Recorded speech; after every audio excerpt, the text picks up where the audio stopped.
Hi Virgo, welcome to November. This is Teresa from Tarot by T. So this month on November 4th, we have a new moon in Scorpio. And then we have Venus moving into Capricorn on the 5th. Mercury moving into Scorpio on the 5th. We have a full moon partial eclipse in Taurus on the 19th.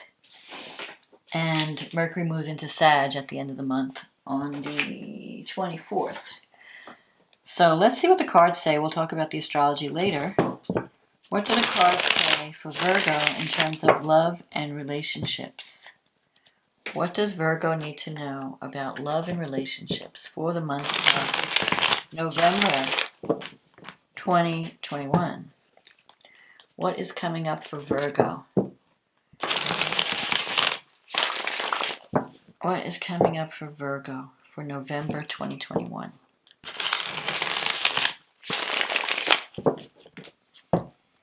What is coming up for Virgo? November 2021.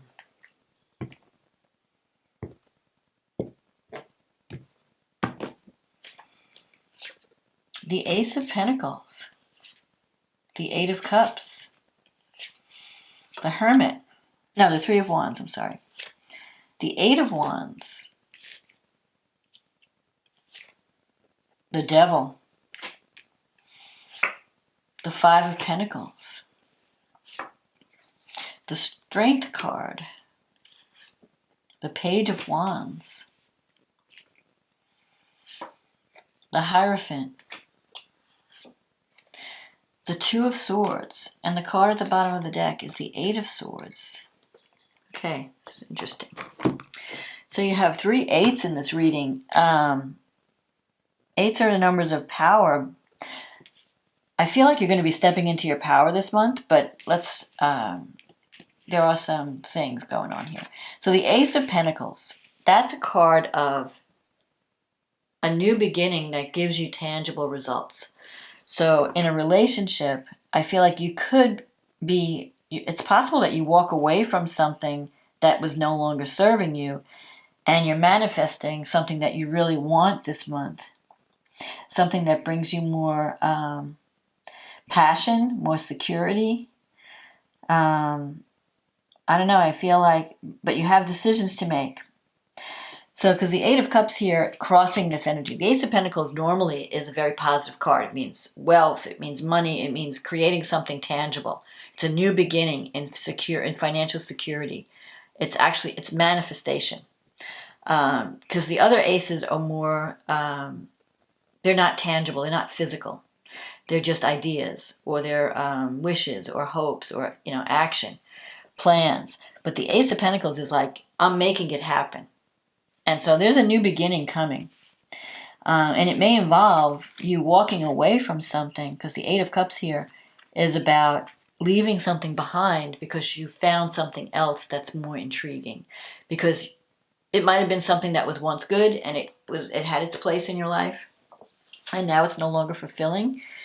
It could be a relationship, could even be a career path, but something else is calling to you. You're wanting something. You're not willing to settle for less. You're not willing to settle for just okay. You want something that really wakes you up, that really sets your life on fire, that you really feel passionate about. And so you could be moving away from something that's just so-so, that's lukewarm, and moving towards something that's more passionate, that's giving you what you want. You have the Three of Wands here, so you've already had a certain amount of success. Like you've planted some seeds. The Three of Wands is about seeing the results of your work or your efforts. So you're starting to see results. So if you're looking for a relationship and you've been dating, you might be getting some good feedback. Or if you're trying to find some positive outcome to a relationship, you're getting results. This could also be a career card where you put energy into a career and you're getting responses, The Eight of Wands also is a card of doors opening up, opportunities, like you may have more than one option. Things are happening quickly. The Eight of Wands could be the arrows of love. So if you've met someone, the feelings came up pretty suddenly. Like all of a sudden, you realize like I'm falling in love with this person, or I have feelings for this person. I'm really excited about it. It's an exciting energy, the Eight of Wands. It's like quick movement, things happening, and it might even be scary because maybe, you know, the relationship is moving too quickly and the person may want a commitment quicker than what you're ready for. Because you have the Eight of Swords here too, which is a card of restriction. So you feel trapped in some way. Maybe there's something that's preventing you from taking advantage of this new opportunity for love. Maybe you're still in a relationship that you need to leave. Or you're feeling like I just can't. You might be afraid of the relationship. Even if you're not in I mean, you could be in a relationship where you're having to leave one person to move to the other. But it could also be, even if you're not in a relationship, that you're afraid to embrace this new love because you're afraid of being hurt or whatever happened in the past. But it's really the fear. It's only fear that's holding you back. Nothing really is stopping you. With the Eight of Swords, you just have to walk away. You're letting your fears create a prison for you. The Devil card is coming up in the future. So this is a strong attraction. The Devil can mean, you know, chemistry, really intense chemistry. It could also represent fear or addiction, like you're really fascinated by this person. They have a hold on you. Or if you're trying to break free from someone, it could be hard because that person doesn't want to let you go. And you have the Five of Pentacles. Maybe you're worried. Like, if I leave this, you could be in a relationship that's based just on financial security. And with the Five of Pentacles, you may feel like, well, if I leave this relationship, am I going to be out in the cold? Am I going to be able to survive financially? Or if I embrace this new relationship, will I be accepted? Am I good enough for this person? Because the Five of Pentacles can sometimes have feelings of insecurity wrapped around it. Like, I don't know if I have what it takes. I don't know if I'm going to be accepted in this new environment, this new social group. It's a card of sometimes depression or struggling to make ends meet. I think you're worried about financial security. But I think that's just your head trip. I think that you can achieve what you want. You just have to not do the negative self-talk. Don't let fear hold you back from following your passion. You have the Strength card here in your psychological, your negative thinking sector. So it could be that you have to think more. It's a card of insecurity. You have some wounds that need to be healed. And so sometimes counseling could help. If you're feeling insecure about your ability to attract love or sustain love, or if you're not feeling good enough in a situation or worried about being overwhelmed by someone else's energy, this is a card that you really have some psychological work to do, and that could really help you, or it could help a relationship. So if one of you is going through a depression, it could be a partner that's going through a depression or feeling not good enough or feeling like they have nothing to offer. Counseling could help you feel better about yourself, or could help the relationship. If you're in a relationship, if it's not you, it could be the other person. Maybe you have some kind of codependent relationship where you're helping someone and they're very dependent on you, or they don't have enough self-esteem. Because the Devil card can be, you could be dealing with someone who has addiction problems. So if it's not you, it could be a partner. Maybe that's what you're walking away from. Maybe you're walking away from a toxic relationship, that like an unhealthy tie. But at the same time, you're worried about how am I going to survive without this person? Because for some reason you feel like you need this relationship financially. But I feel also with this Ace of Pentacles that money is going to be coming in that will help you make that decision, that will help you escape. If you're in an unhappy situation because of some financial tie, this money coming in with the Ace of Pentacles is going to give you that security that will allow you to move on from something that's maybe not in your best interests or not fulfilling you anymore. You have the Page of Wands in your environment, so a message is coming in that's going to bring good news. You could be dealing with a fire sign, because also with the Strength card, you could be a Leo. See any other, but it doesn't, and even a Taurus. You have the Hierophant here. So, but don't focus too much on the signs. The Page of Wands, though, is definitely a message. And it's usually good news. If you're starting a new relationship, it could be at the beginning stages, and there could be some excitement because Wands energy is, passion, fire, excitement, adventure. And this is the Hierophant's in your wish fulfillment sector, so you're wanting something that lasts. You have the Hierophant. The Hierophant represents conservative energy, something that's stable, solid, been around. You want to do the right thing. So if you're trying to leave, especially if you're trying to leave a relationship for a new one, you're really worried about, you want to do the right thing. You want to do what's expected of you. You don't want to hurt anyone, but you may realize, it's not, I can't exist in a situation where I'm not happy either. And I'm not doing that person a favor if I'm not happy in that relationship. So you might have to make a decision. You have this Two of Swords here, which is about being on the fence. I don't know what to do. I'm trying to choose. And so you might have to, and I feel like that within this month, you may have to make that decision. You may have to get off the fence one way or another. Either you're going to stay or you're going to embrace this new opportunity. Either you're going to fix the relationship or you're going to walk away. So it doesn't always have to be, a situation of infidelity or anything like that. It could, but it could also mean, do I want to stay in this relationship where I'm not feeling fulfilled, or do I want to embrace, leave and find something else that might be better fit for me? Or it could be that you're choosing between two people. That's possible, but not in every case. This is a general reading, so it may not fit everyone's situation. The other thing with the Two of Swords, though, if you've had a falling out with someone where you're not speaking, it could be that one of you has to break the ice. You might be waiting for the other person to throw out an olive branch, and they might be waiting for you to make the first move.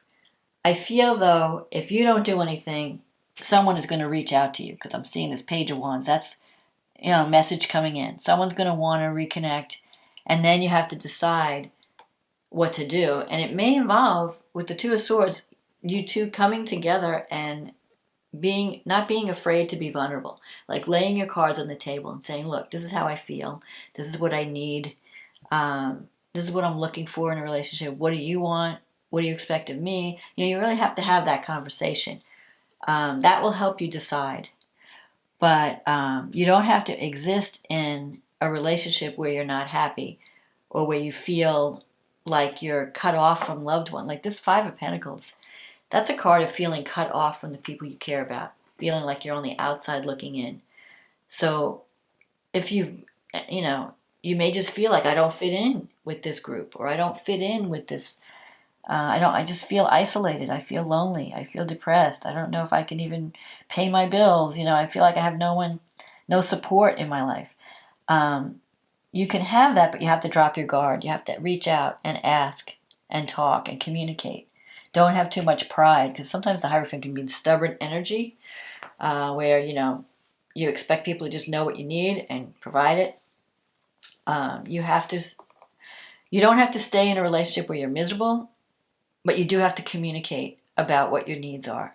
And you do have to stop sweeping things under the rug. So I think you're going to be coming to a point where you're making a decision this month about whether to stay or whether to go, and whether to connect with someone new and release yourself from this self-imposed prison and step into your power. You've got these eights. The five represents transition. Things are kind of it's like instability. It's like, the dust is up in the air and it's circling. But it all revolves around a decision that you have to make about starting and getting on the right path. So let's see what the astrology has to say. Okay, so for you, you have this new moon in the third house. And Mars is there, and it's opposing Uranus in the ninth house. So you could be making a decision. The third house is the house about communication. It's also the house of siblings, relatives, friends. So you might be reaching out to communicate. You may have an opportunity to have a new beginning, make some new friends. There could also be sudden developments around travel or higher education. If Uranus is in the ninth house, that's teaching, learning, long-distance travel, spirituality, higher education. Maybe you might get news from someone from a distance. that wants to reconnect with you, and you have an opportunity to reconnect with them. There might be a message coming in. It could be a family member, because the third house is siblings, aunts, uncles, cousins, brothers, sisters. At the same time, Mars is also, you could be fighting with your brothers and sisters and relatives. Like, your communication style when Mars is in the third house might be a little bit aggressive, so you may want to tone it down a little. It's squaring Saturn in the 6th. Mars is going to be squaring Saturn.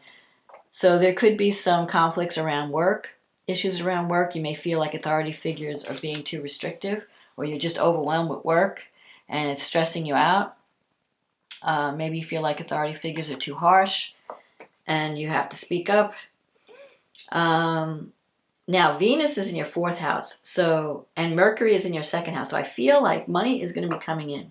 You're going to get some money to actually either buy a new home or fix up your current home, make your current home more comfortable, more beautiful. You're going to have the money to do that. And there could even be love, moving into a new place where there's more love and harmony. Or even if you don't move house, you may make your house different where it feels better. It feels like there's more harmonious energy. So maybe you fix some things that were broken, or now you have the money to do it. Or you could be connecting with someone. If you're connecting with someone new, you could be moving into a new home with them, and you have this beautiful new loving home that you didn't have before. Then we have the full moon eclipse. It's a lunar eclipse, and that's happening in your 9th house. And so the moon is in the 9th house, and you've got the sun, Mercury, and Mars in the 3rd house. Some female might be eclipsed from your life this month, a female figure, someone at a distance from you. Maybe you have different ideas. Maybe your ideologies are different. Maybe you're like disagreeing on basic things or something. Mars is opposing Uranus in your 9th house. So there could be some argument. You have to be careful that you don't fly off the handle when Mars opposes Uranus. And especially, I feel like you're going to want to speak your piece this month. And it could be involving a relative, a brother, a sister, a friend, an aunt, an uncle. You're going to want to speak your piece. Maybe you've been holding back. Mercury is squaring squaring Jupiter. So you don't want to go over the top and exaggerate. Jupiter's in your 6th house. There could be news around some health issue. There could be news around work. If you're feeling that you're overworked, maybe you need to take some time out to take care of your health. Don't overdo it. But Mars opposing Uranus, there could be some unexpected communication that comes in that could lead to a separation between two people, because your thinking and your belief systems are very different. Don't overreact. If someone pushes your buttons, just be careful not to overreact, and don't do anything reckless. Don't say anything you don't mean, because we're dealing with the communication houses here. So, and with Mars, especially in the 3rd, you may be a little bit more harsh than normal, and that could sever some ties. So you want to be careful how you're communicating. Now, on the plus side, you have Venus in the 5th house at this full moon. Venus has moved into Capricorn at this point, and Venus is trining Uranus. So you could have an opportunity to travel suddenly. You could have a new romance coming into your life, or a new creative project that involves reaching out to a global audience. It involves higher education, spirituality, teaching, learning. But whatever it is, you're loving it. You're gonna love it. So you could be traveling with a partner. If you're having a new romance, you may decide to go take a trip together, or you might be enrolling in a class together, or you might even just be teaching. It's a sudden opportunity with Uranus. So you never really know. Whatever it is, though, if you're having a new relationship, Venus and Pluto are in your 5th house. So it's going to be intense. It's going to be passionate. There are going to be strong feelings between you. You're going to feel very strongly about your position, And so you want to be careful that there are no power struggles going on, especially with children, because the fifth house represents children, or any new romance that comes into your life. There could be some power struggles around that. This full moon also is in an out of sign conjunction with the North Node in Gemini, and that's in your 10th house. So something could be culminating around a career path or life path. You may see certain things, because the full moon not only activates the 10th house, it also activates the 4th house. So there could be some things that come to the surface around home and family and your career. And you're going to be talking about those things. And there might be some healing around that that needs to happen. In any case, you're going to see the truth around this time. So if someone was holding back from you, they may speak up at this point, and you have a chance to talk about it. And fix whatever was broken, possibly, or resolve it in some way. Or in some cases, if you decide to separate, it may be a quick separation, because usually eclipses push up your timeline. So if you were thinking like, yeah, I was thinking about moving or changing jobs or leaving this relationship, but I was just thinking about it, all of a sudden something happens and you have to make a decision. You have to make a quick decision. So don't be reckless. Don't let anger make your decision. Try to keep a cool head, but at the same time, reach out for what really is meaningful to you. Don't allow yourself to be stuck in something that's not working. So that's my forecast for November for you, Virgo. If you enjoyed this reading, click on the like button, leave a comment. I like reading all the comments if this resonated with you. If you'd like a private reading, click on the link in the description box. It'll take you to my website, and we can get you on the schedule. In the meantime, thank you for supporting this channel. I hope you have a wonderful November. If you're in the USA and you're celebrating Thanksgiving, happy Thanksgiving. And I will talk to you again next month. Okay, bye now.